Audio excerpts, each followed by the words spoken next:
Agora nós temos a oportunidade de Deus falar conosco. Para tanto eu convido a amada igreja a abrir vossas Bíblias em Deuteronômio, capítulo de número 6. Sejam todos bem-vindos à casa do Senhor e que nós possamos nesta noite prestar reverência ao Senhor.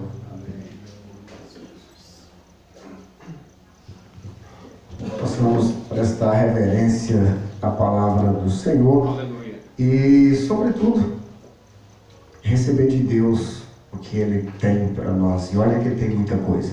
Amém. Bendito é o Senhor.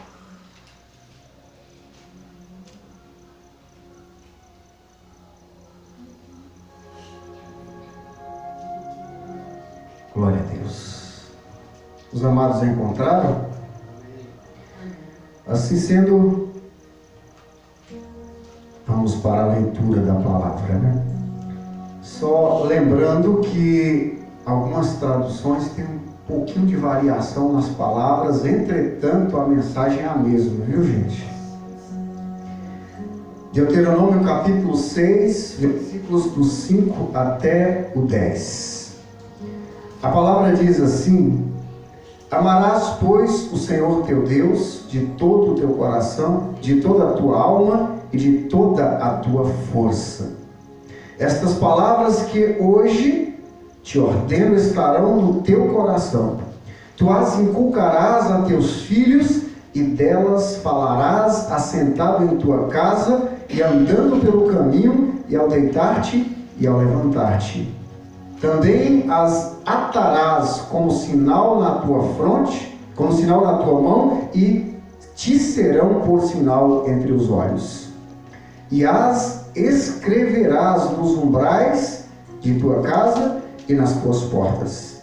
Havendo-te, pois, o Senhor teu Deus introduzido na terra que, sob juramento, prometeu a teus pais, Abraão, Isaque e Jacó, te daria grandes e boas cidades que tu não edificaste. Amém? A palavra nos mostra muitas coisas nesses 5 versículos. Pela misericórdia e com a ajuda do Espírito Santo extrairemos o máximo que Ele quiser nos conceder. Dentro desses 5 versículos nós podemos tirar a primeira lição. A força da família é viver o amor. A primeira lição que nós podemos tirar aqui: a força da família é viver o amor. Fora disso aí não tem família com força, tem família dividida. Como hoje é um culto voltado para a família, então nós podemos enxergar de imediato isso. A força da família é viver o amor. O versículo 5 nos diz: Amarás, pois, o Senhor teu Deus de todo o teu coração e de toda a tua alma e de toda a tua força. Resumindo isso, você precisa amar a Deus sobre todas as coisas, mas todas as coisas, sim, sobre todas as coisas. O meu amor por Deus, ele deve ser acima de qualquer pessoa e de qualquer coisa que eu possuo, de qualquer sonho que eu tenho, de qualquer recurso que eu tenha, de qualquer diploma universitário que eu tenha, de qualquer fama que eu consiga, de qualquer destaque na sociedade que eu possa ter. O meu amor por Deus deve estar acima de tudo isso. É o que Deus está nos pedindo. Como é que eu posso amar a Deus de todo o meu coração? Ou seja, que não tenha nada maior dentro do meu coração do que o amor por Deus. De toda a minha alma, de todo o meu entendimento e com toda a minha força. Tudo o que eu tenho de mais vigoroso, tanto no meu intelectual, quanto no meu coração, quanto na minha própria força física, deve ser empregado para amar a Deus. É isso que Deus está nos pedindo. Caso eu faça diferente disso, como é que eu posso ser beneficiado por Deus sobre qualquer coisa que eu venha pedi-lo? Se você é contratado por algum patrão para prestar ali um serviço trabalhando 8 horas por dia, e ainda que você trabalhe as 8 horas por dia, se o patrão perceber que você está fazendo corpo mole, qual é a primeira atitude dele? Chamar a sua atenção. A segunda, uma boa advertência. A terceira, rua. Se eu, ainda que eu esteja trabalhando as 8 horas por dia, se eu faço corpo mole, então verdadeiramente eu estou na corda bamba. Com Deus, Deus não vai me demitir da sua presença, eu próprio saio quando eu deixo de amar. A decisão de sair da presença de Deus não é dele, mas minha. Está escrito lá em 2 Crônicas, capítulo 15, versículo 2. Deus está com você enquanto você está com Ele. Mas se você o deixa, Ele também deixará. Por isso a palavra está nos falando que é preciso amarmos a Deus com tudo que nós temos de melhor. Mas infelizmente, as pessoas amam a Deus com tudo que eles têm de pior, não de melhor. Um certo intérprete da lei, homem conhecedor das Escrituras, lá em Mateus capítulo 22, se você pode, vai comigo, se não, apenas ouça.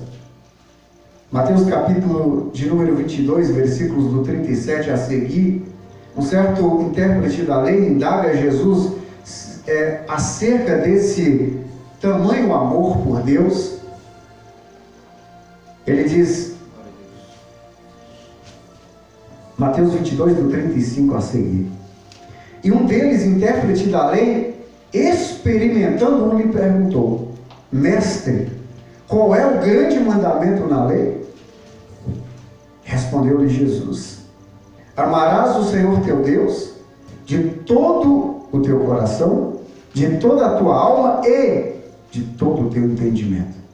Este é o grande e primeiro mandamento. O segundo, semelhante a este, é: amarás o Senhor teu Deus de todo o teu coração. Amarás. O segundo, semelhante a este, é: amarás o teu próximo como a ti mesmo. Destes dois mandamentos dependem toda a lei e os profetas. Numa tradução mais simples, Jesus estava querendo dizer: desses dois mandamentos depende toda a Bíblia.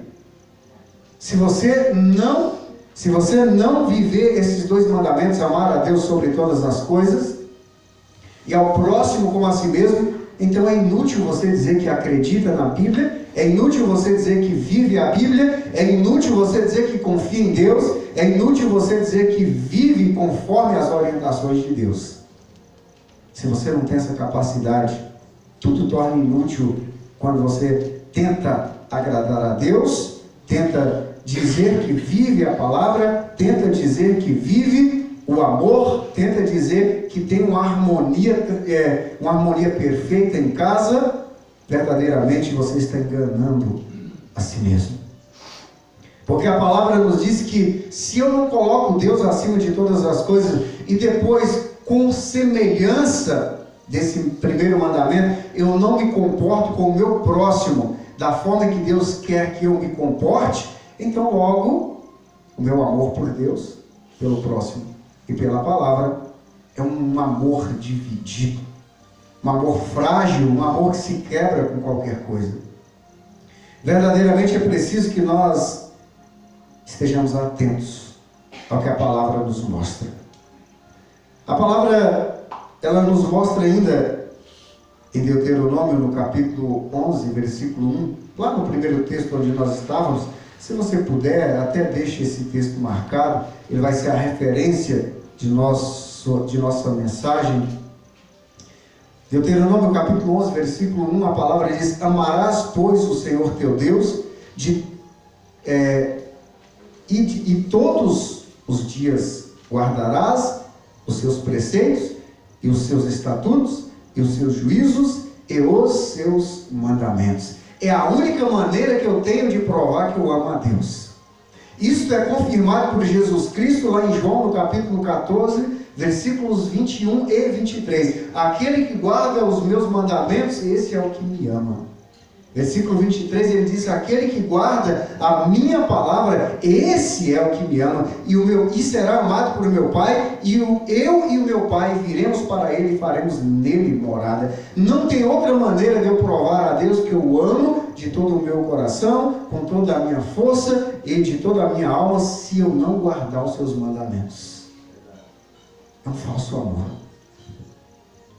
E tem muitas pessoas vivendo falso amor.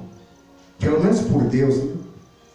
Um falso amor por Deus. Agora, se eu tenho um falso amor pelo meu próprio Criador e por aquele que me amou de tal maneira que deu até o seu próprio Filho para entregar a sua vida na cruz do Calvário por mim, você acha que eu vou ter um amor verdadeiro pelo meu próximo? Como dizem alguns pregadores, é balela.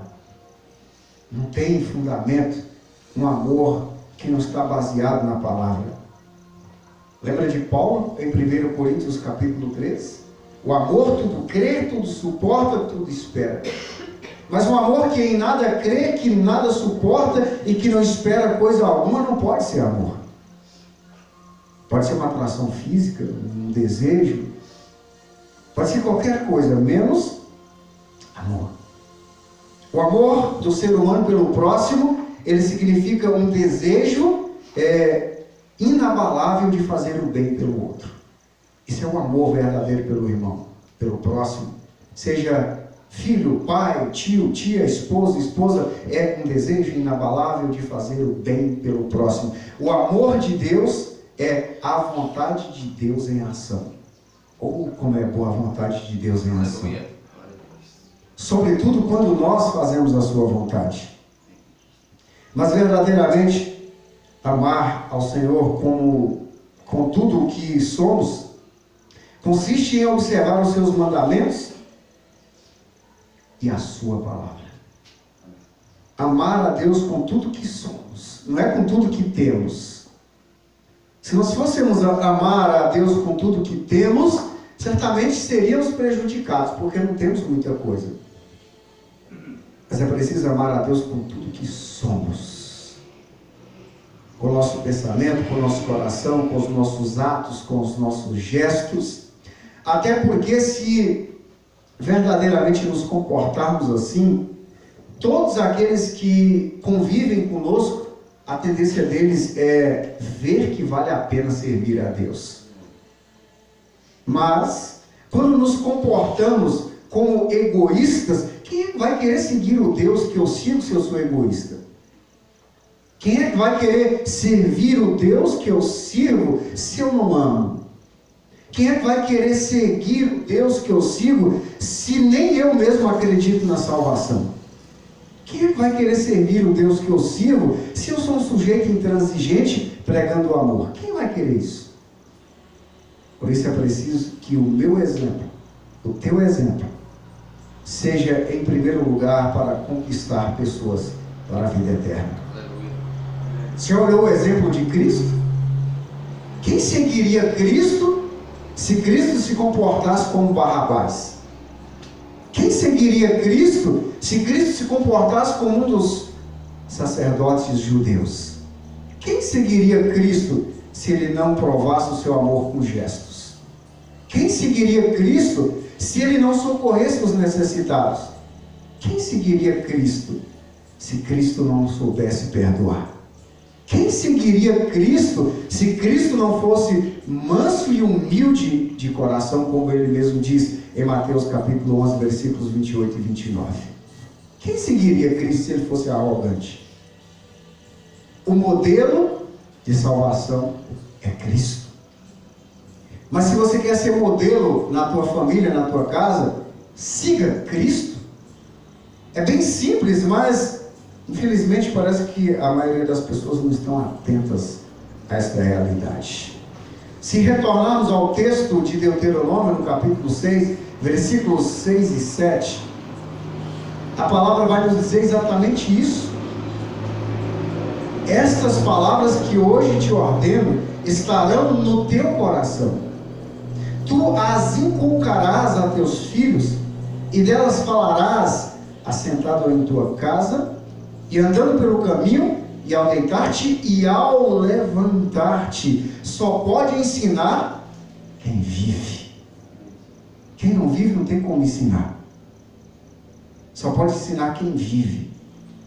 Você já pensou?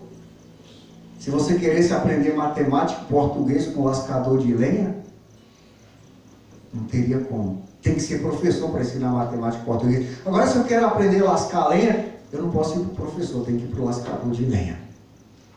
Só pode ensinar quem vive. Por isso Cristo ensinou com tanta autoridade.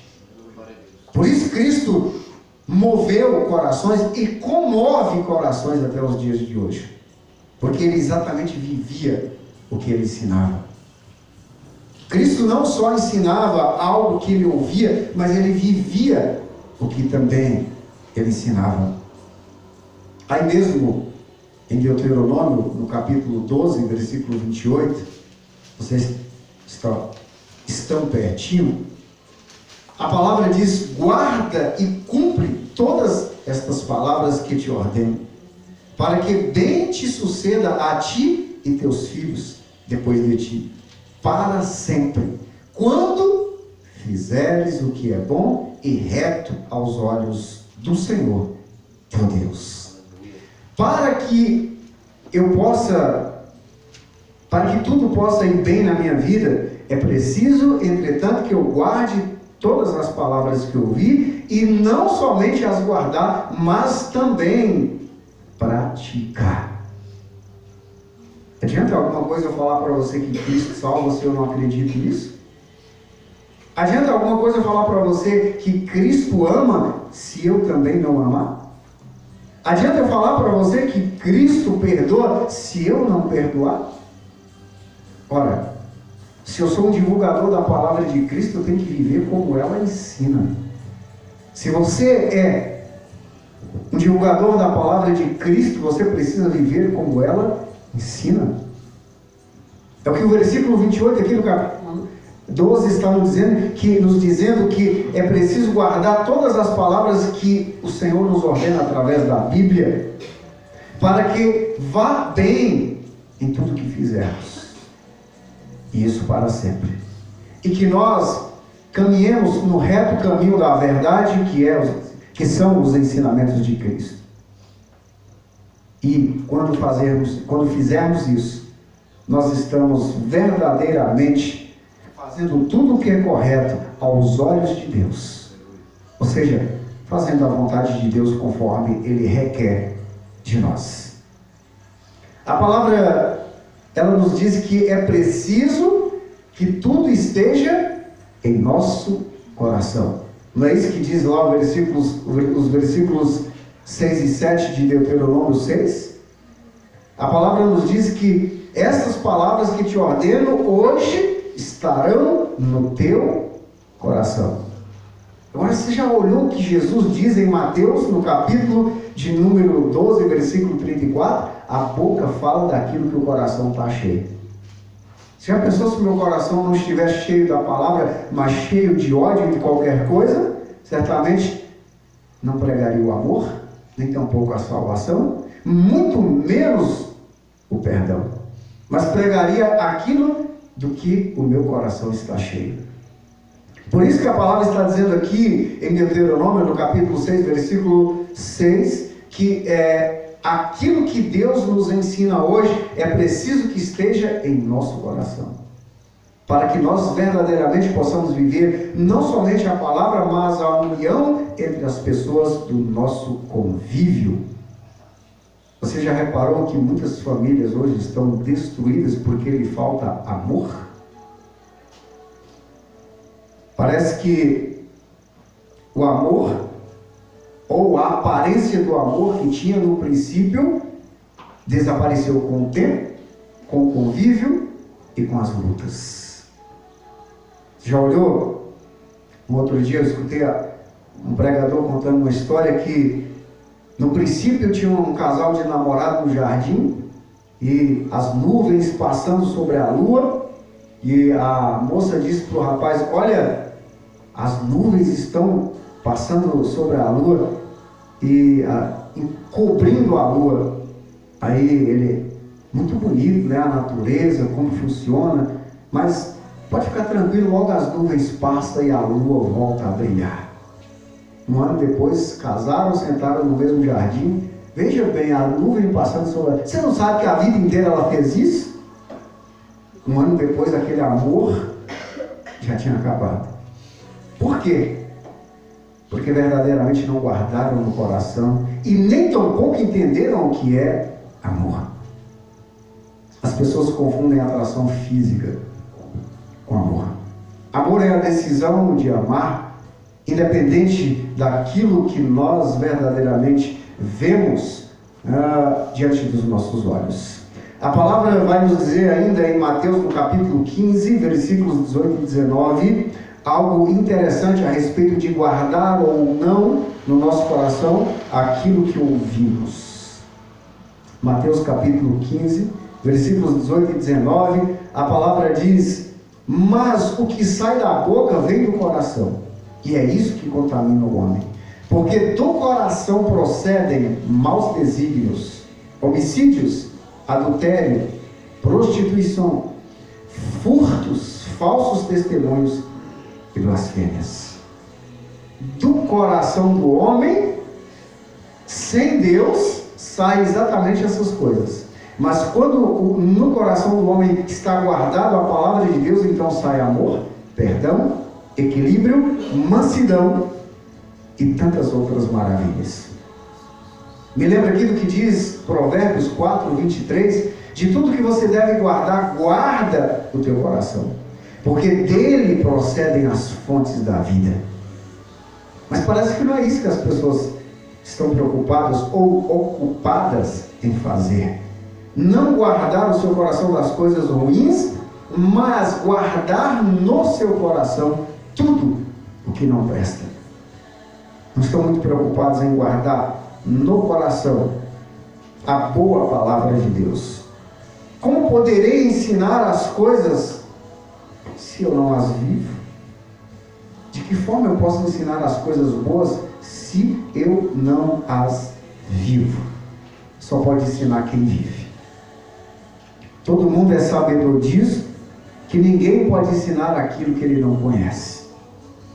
Só se pode ensinar alguma coisa se conhece. Só se pode fazer bem aquilo que você conhece. Caso você não conhece, não tem como você ensinar.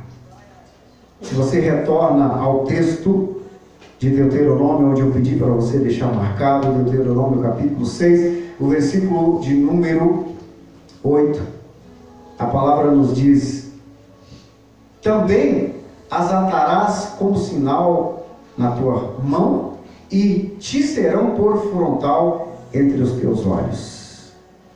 A mesma palavra que o Senhor nos ordenou que guardássemos no nosso coração e que ensinássemos aos nossos filhos, Ele também pede para que nós possamos atá-las por sinal, não somente na mão, mas também por sinal, por frontal entre os nossos olhos. Se você fosse levar isso ao pé da letra, você faria igual alguns judeus.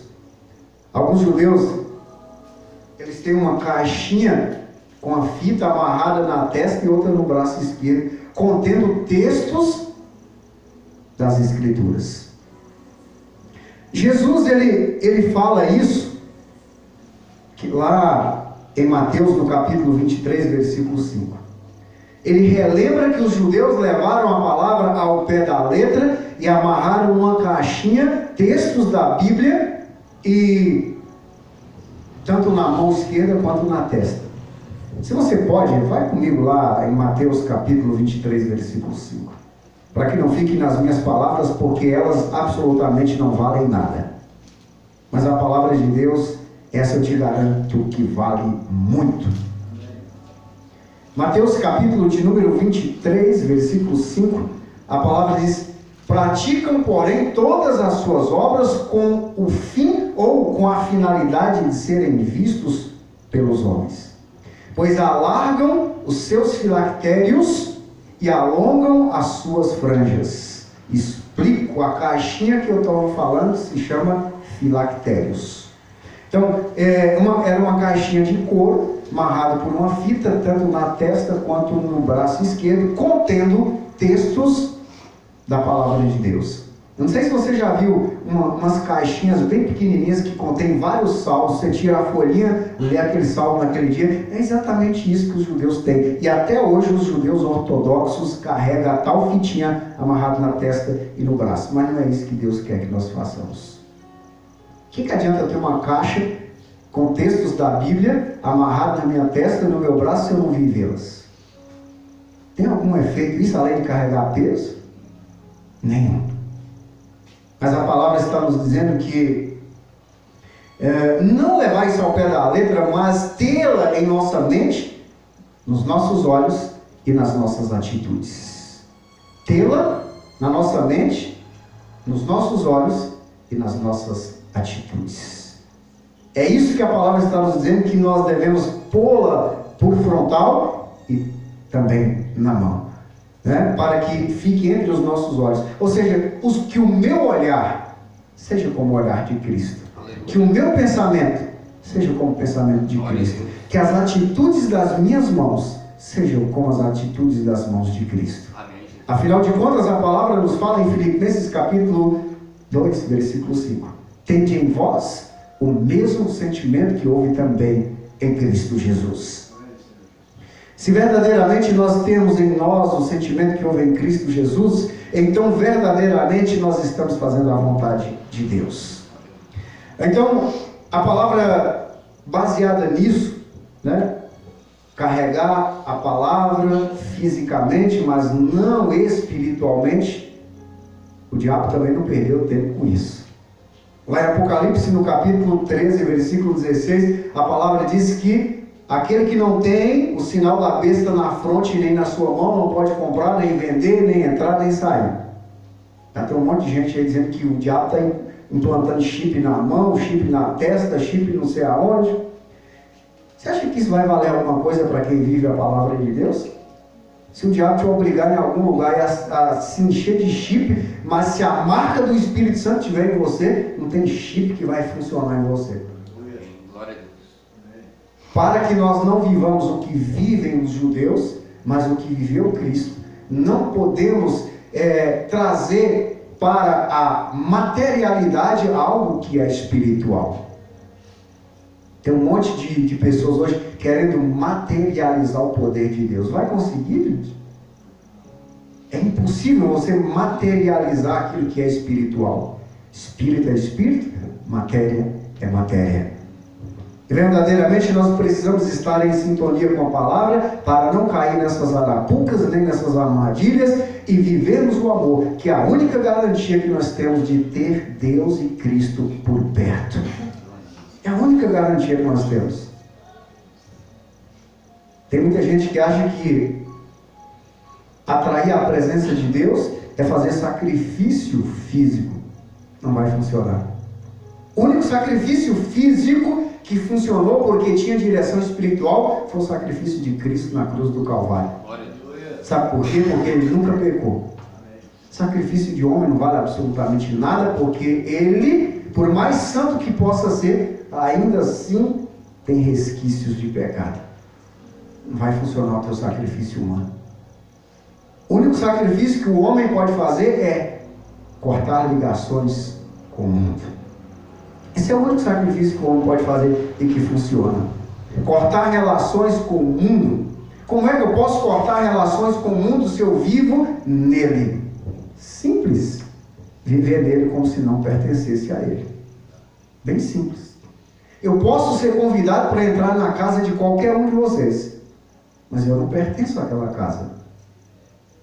Eu tenho que ficar ali o tempo que me for concedido, sabendo que eu não posso levar dali coisa alguma e nem posso retornar ali sem um novo convite. Simples. Pertencer, viver no mundo sem pertencer a ele é não ter ligação com ele. A palavra nos diz em 1 João capítulo 2, versículos do 15 ao 17, que tudo que há no mundo há desejo desenfreado da carne. Porém, aquele que ama o mundo, Deus não está nele, porque o amor de Deus não procede do mundo. Mas o versículo 17 diz que o mundo passa e juntamente com ele todos os nossos desejos desenfreados. Mas aquele que vive a palavra de Cristo, esse permanece eternamente. Aleluia. Eu gostaria só de tirar uma curiosidade com os amados. Quem aqui tem um vizinho que tem 1000 anos de idade? Tem alguém aqui que tem, gente? Um vizinho que tem 1000 anos de idade? Não tem, né? Isso significa que a humanidade passa. A Bíblia, em Gênesis capítulo 6, versículo 3, diz que o homem, no muito, viverá 120 anos. Mas o Salmo 50, versículo 10, diz que com muito enfado, ele chega aos 80. Com muito enfado. O que são 80 anos perante a eternidade? O que valeria mais a pena nesta vida, em seus cerca de 80 anos? O que mais valeria a pena aqui para trocar pela eternidade? Absolutamente nada. A palavra nos diz ainda em Marcos, no capítulo 8, versículos 36 e 37, que se o homem conseguisse ser dono do mundo inteiro, ainda assim ele não poderia comprar uma única alma. Isso significa que você sozinho vale mais do que o mundo inteiro. Esse é o preço da tua alma, muito mais valiosa do que todo o mundo. E olha que só o planeta Terra tem riqueza, viu, gente? Mas não compraria a tua alma. Muitas riquezas. Encruzilhada não tem ninguém muito rico. O mais rico daqui é mendigo comparado com o milionário do Brasil. Mas se juntasse todos eles, não compraria o teu dedão do pé. Para você entender o quanto você vale. Eu já entrei em casa de pessoas que só a sua conta de eletricidade era 25 mil reais por mês. Eu acho que 25 mil reais é a conta de quase todo mundo aqui. Só para você ter ideia de quanto dinheiro algumas pessoas têm. Não vão poder comprar sua salvação. Ainda que pudesse, você como pai, como filho, como irmão, subiria feliz para o céu sabendo que toda a sua família desceu para o inferno? Eu creio que por mais ruim que alguém seja, ele não pensaria assim. Por isso a palavra nos mostra nesta noite que a força da família é viver o amor. A única barreira de proteção que você tem é viver o amor, e não esse amor que o mundo vive, mas o amor que Cristo ensina. Por isso, verdadeiramente, a palavra nos diz que é preciso que nós coloquemos por frontal entre os nossos olhos o viver a palavra. Ou seja, pensar, raciocinar conforme a Bíblia. E que nós colocamos também em todas as nossas atitudes o agir conforme a palavra de Deus. Por isso, verdadeiramente, a palavra nos mostra nesta noite que sem o verdadeiro amor é impossível chegar lá. Sem o verdadeiro amor é impossível você ser salvo. Sem o verdadeiro amor é impossível você levar a salvação a outras pessoas. Sem o verdadeiro amor é impossível você constituir uma família cheia de harmonia, cheia de paz. Sem o verdadeiro amor, nem você mesmo consegue caminhar bem. Nem você mesmo consegue caminhar bem. Quantas pessoas, embora tendo tudo, se sentem só? Eu trabalhei com um cidadão que ele era muito bem de vida. E um dia ele me chamou no escritório dele e disse: o meu maior sonho é morrer. Eu falei: mas por que isso, com tudo isso? Ele falou: isso não me vale absolutamente nada, porque tendo eu tudo, a solidão me consome.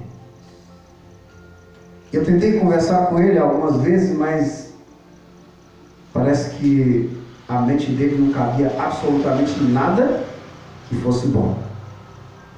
E um dia ele me chamou para a gente fazer um balanço de tudo que ele tinha, porque ele queria chamar uma irmã que morava na Itália que queria dar tudo, que ele ia se internar no asilo, que ele não queria absolutamente nada. E nós fizemos um balanço só em joia, ele tinha $1.200.000. Não era reais não, gente, era dólares. Só em joia. Fomos uns 2, 3 bancos, um tinha 100 mil, outro tinha 200 mil, outro tinha não sei quantos mil. Fomos fazer um balanço dos imóveis que ele tinha, só um apartamento na região dos Jardins valia R$800 mil. E alguns outros imóveis que ele tinha, carro, tudo. Sei que o patrimônio do homem chegou a quase 3 milhões de reais. Ia dizer que o maior sonho dele era morrer.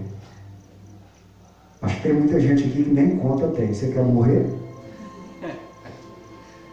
Para você ver o quanto vale a vida. Né? Então, verdadeiramente, a vida não está atrelada àquilo que nós temos, mas àquilo que somos. Verdadeiramente, precisamos estar voltados para o amor. Né? Verdadeiramente, precisamos estar voltados para o amor. Tem um grande apresentador de televisão que todo mundo conhece. Né? A tal conta de luz que eu falei é dele. E um certo dia precisei entrar na cozinha onde preparava o alimento dele, porque eu estava trabalhando na casa, prestando um serviço. E a cozinheira pegou um copinho mais ou menos desse tamanho, com uma sopa de um trem verde, parecendo um suco de mastruz, e era aquela refeição daquele homem naquele dia. Ele não podia comer nada além daquilo. R$1.200.000 por mês era o salário dele na época. A conta de eletricidade, R$25 mil. 18 carros na garagem, sendo que o mais barato dele custava 50 mil. Tinha carro de R$2 milhões na garagem. E a alimentação dele era um copo de um suco verde que eu não sei nem o que era. Ele não podia comer mais nada além daquilo. Um famosíssimo apresentador de televisão, que se eu falasse o nome aqui, todo mundo ia falar, ó, ele? Mas infelizmente eu não posso falar o nome porque está sendo gravado o culto e eu não quero ser cobrado por ele depois. Verdadeiramente, pessoas com muito dinheiro não podem viver o amor. Porque ele vive o orgulho, a arrogância e, sobretudo, o apego pelas riquezas, achando que o Deus deles é o dinheiro.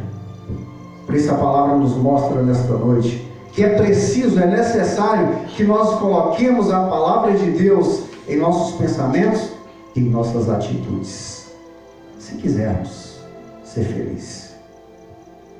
Pelo menos 2 pessoas eu contei aqui para vocês que têm muito dinheiro, mas não eram felizes. Por que eu tive contato com muitas pessoas ricas e famosas no trabalho que eu fazia? Se eu fosse contar história para vocês aqui, eu ia sufocar a palavra de Deus com histórias de pessoas que não valem a pena. Mas eu escolhi 2 para ilustrar. Mas, verdadeiramente, se nós não colocarmos a palavra de Deus em nosso coração, em nosso pensamento, nós vamos ser infelizes dormindo sobre dinheiro. Para você entender que o dinheiro, ele mal usado, ao invés de paz, traz desgraça.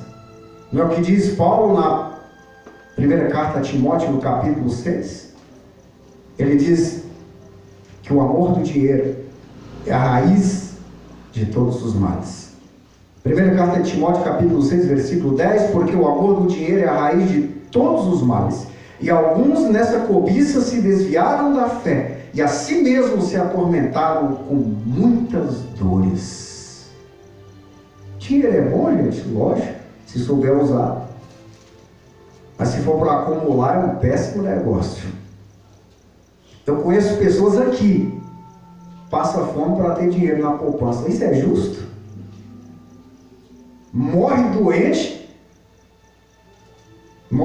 vive morrendo de dores, porque não quer ir em Vitória da Conquista fazer um exame mais sério. Mas as dores será que não já é por causa da fome mesmo? Para que o dinheiro lá na poupança? Se o dinheiro não serve para o meu cuidado, para que eu quero isso? Se o dinheiro não serve para o teu cuidado, para que você quer isso?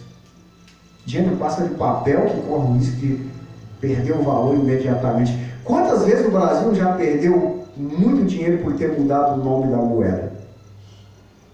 Eu conheço um cara que está vivo até hoje aqui, que ele perdeu um saco de dinheiro debaixo do colchão.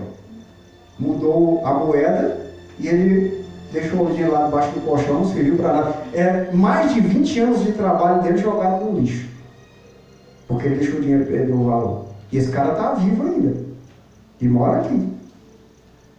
Adiantou ele trabalhar 20 anos, vai juntar esse monte de dinheiro. Dinheiro é papel, se você não souber usar. A felicidade que ele podia te proporcionar com o bom uso dele, ele te proporcionará grandes males. Por isso que a palavra volta a nos dizer: guarda tudo que Deus te ensina, mas carrega contigo. Não deixe em casa não, carrega contigo. E a palavra, se você retorna ao texto de Deuteronômio, no versículo de número 9, a palavra, ela nos diz: e as escreverás nos umbrais da tua casa e nas tuas portas. Sabe o que a palavra está nos dizendo? Tenha sempre exposto na tua casa e na tua vida alguma coisa que mostre a tua fé. Quando alguém entra na tua casa, o que ele acha lá na tua casa? Alguma coisa que te mostra obras de macumbaria? Alguma coisa que te mostra obras de homem? Ou alguma coisa que te mostra a obra de Deus? Se você entrar na minha casa, por exemplo, logo ao abrir a primeira porta, você vai encontrar 8 Bíblias, pelo menos. Logo na hora que você abre a primeira porta. Se você olha na estante, você vai encontrar muitos livros de teologia, muitas outras Bíblias. Se você entra no quarto, por exemplo, você vai encontrar alguma mídia com relação à Bíblia. Se você entra na cozinha, por exemplo, na porta da geladeira tem uma mini Bíblia pregada. Se olhar na minha casa por todos os lados, vai ter alguma coisa denunciando a minha fé. Se entrar na tua casa, o que vai encontrar? Você já reparou nisso? O que tem na tua casa para denunciar a tua fé? Para manifestar em quem você crê? Aí eu pergunto para você, e no teu dia a dia, o que a tua vida mostra? Qual Deus que você serve? Peraí, pastor, mas só tem um Deus. Eu sei, verdadeiro só tem um. Mas falso tem milhares. Só na Grécia, 2.500 deuses.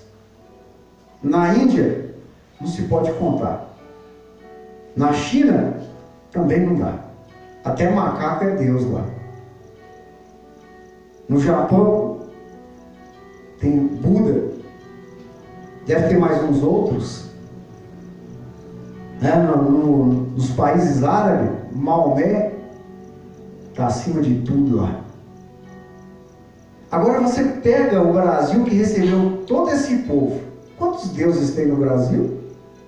Impossível de calcular. Qual deles está na tua casa? Na tua casa tem um altar para quem? Eu gostaria de saber se na tua casa tem um altar para Cristo. Mais do que isso, eu quero ir um pouquinho mais além. No teu coração tem um altar para quem?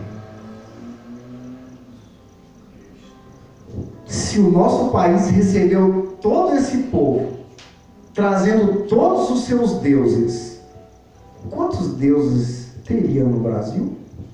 Impossível de calcular. Você quer ver um exemplo disso? Recentemente foi feita uma pesquisa e nós temos hoje, em todo o mundo, mas sobretudo no Brasil, 20.000 placas de igrejas diferentes. 20.000. Quantas igrejas de fato existem? Uma. Está escrito em Mateus capítulo 16, versículo 18. Apenas uma. E qual é essa igreja? Aquela que vive o que está escrito na palavra de Deus. Se não vive, não importa o nome que tem aí fora. Não é a igreja de Deus. Por isso, verdadeiramente, a palavra de Deus precisa ser prioridade na igreja, na família e na sua vida. Se ela não for, infelizmente, você está servindo um Deus inútil. Porque o Deus vivo, Criador do universo, Ele não mudou as pessoas que mudaram de deuses. Verdadeiramente, o Deus vivo, Ele continua vivo. E continuará para todo sempre. Porque o Deus vivo, o Deus que criou o universo, Ele não teve princípio e nem jamais terá fim, por isso Ele continua Deus. Aleluia. A palavra nos mostra no livro do profeta Jeremias, no capítulo 59, versículos 1 e 2, que Deus não está surdo para que não possa ouvir, nem a sua mão encolheu para que não possa salvar. Por que não salva? Porque verdadeiramente a palavra deixou de ser vivida. Porque verdadeiramente a palavra deixou de ser vivida. A maioria das pessoas continuam vivendo qualquer coisa. A maioria das pessoas continua vivendo qualquer balela. Não vivem exatamente a palavra do Deus vivo, mas vivem qualquer palavra. Verdadeiramente é preciso que nós coloquemos em prática. Eis que a mão do Senhor não está encolhida, para que não possa salvar, nem surdo o seu ouvido, para que não possa ouvir. Porém, as vossas iniquidades fazem separação entre vós e o vosso Deus, e os vossos pecados encobrem o seu rosto de vós, para que não vos ouça. Verdadeiramente, as pessoas mudaram de Deus. Portanto, é preciso que nós não somente coloquemos no nosso coração a palavra de Deus, mas ao colocar em nossos corações a palavra de Deus, que nós possamos vivê-la, e ao vivê-la, fazer de tudo para que outras pessoas vejam o nosso exemplo e caminhem junto conosco rumo à vida eterna. Porque se você retorna ao texto de Deuteronômio, capítulo 6, versículo 10, portanto, o último versículo proposto para esta noite, a palavra vai nos dizer: havendo-te, pois, o Senhor, teu Deus, introduzido na terra que, sob juramento, prometeu a teus pais, Abraão, Isaque e Jacó, te daria grandes e boas cidades que tu não edificaste. Quando é que o povo de Israel entraria na terra prometida? Quando amasse a Deus de todo o seu coração, de toda a sua alma e com toda a sua força. Quando é que o povo de Deus entraria na terra prometida a Abraão, Isaque e Jacó? Quando estas palavras estivessem no coração deles. Quando é que os filhos desse povo entrariam na terra prometida a Abraão, Isaque e Jacó? Quando os pais as ensinassem aos filhos na sua casa, ao deitar, ao levantar e onde fosse. Quando é que os filhos desses pais entrariam na terra prometida? Quando eles tivessem esta palavra na mente, no coração, entre os olhos e nas suas obras. Aleluia. Quando é que as nações que eles deveriam passar entre elas pudesse respeitar eles, quando eles tivessem sinais de que eles serviam ao Deus vivo. E aí então eles entrariam na terra prometida. E eles entraram. Não os que saíram do Egito, mas entraram os filhos deles. E a palavra está nos dizendo, e Deus está nos prometendo uma nova terra. Você já viu a terra que Deus está prometendo para nós lá em Apocalipse capítulo 21? A nova Jerusalém celestial, portas de pérolas, piso de chão de ouro, onde não precisa de luz, o próprio Deus e Cristo são a luz, Você não precisa ir a mais uma igreja para adorar a Deus e muito menos saber se aquela igreja é verdadeira ou não, porque você estará diante do próprio Deus. Essa terra Ele está prometendo. Mas quando é que entraremos nela? Quando passarmos pelo mesmo processo que Israel. Amar a Deus sobre todas as coisas, amar o próximo como a nós mesmos, ensinar aos nossos filhos tudo que Deus nos ensinou e ter na nossa vida provas da nossa fé. E mais do que isso, carregar em nós não uma caixinha para o texto da Bíblia, mas as marcas do Evangelho e do Espírito Santo. Verdadeiramente, então, a palavra nos diz, lá em João, no capítulo 14, versículos do 1 até o 3, que Cristo subiu até os céus para preparar uma morada para todo aquele que nele crê. E quando ele preparasse essa morada, voltaria para levar com ele aqueles que obedeceram a sua palavra. Lucas 18:8, ele diz: tomara que quando eu viesse aqui à terra, eu encontrasse fé nas pessoas que aqui ainda estiverem. A palavra nos diz em Mateus 25, versículo 34, eis aqui, meus amados, a terra que está preparada desde a fundação do tempo. Entra nela, toma posse. A palavra vai nos mostrar em Apocalipse capítulo 21, do 9 até o 27. Essa cidade, as suas dimensões e tudo que nela tem. Se você quiser, como lição de casa, dá uma lidinha, Apocalipse capítulo 21, a partir do versículo 9 até o versículo 27, a quantidade de maravilhas que esperam aqueles que vivem a palavra de Deus. Verdadeiramente, existe um lugar maravilhoso. É uma pena que a maioria não crê nisso. Agora, você acha que a sua falta de crença vai mudar os planos de Deus? Se você acredita nisso, vai ser assim, maravilha. Se você não acredita, vai ser assim do mesmo jeito. Isso não muda os planos de Deus. É uma pena que você vai ver isso de longe. Se você não crê, obviamente. Mas se você crê, você vai ver isso de perto. Deus nos convida e Cristo nos conduz. Você aceita o convite de Deus e a condução de Cristo? Então, até breve na vida eterna. Que Deus em Cristo Jesus vos abençoe ricamente e que a paz do Senhor esteja em vossos corações e que o amor de Deus esteja em vossas casas, vossas famílias, não somente vos livrando de todas as coisas negativas, mas vos conduzindo para a vida eterna. Amém, gente? Esse é o meu desejo em Cristo Jesus aos amados.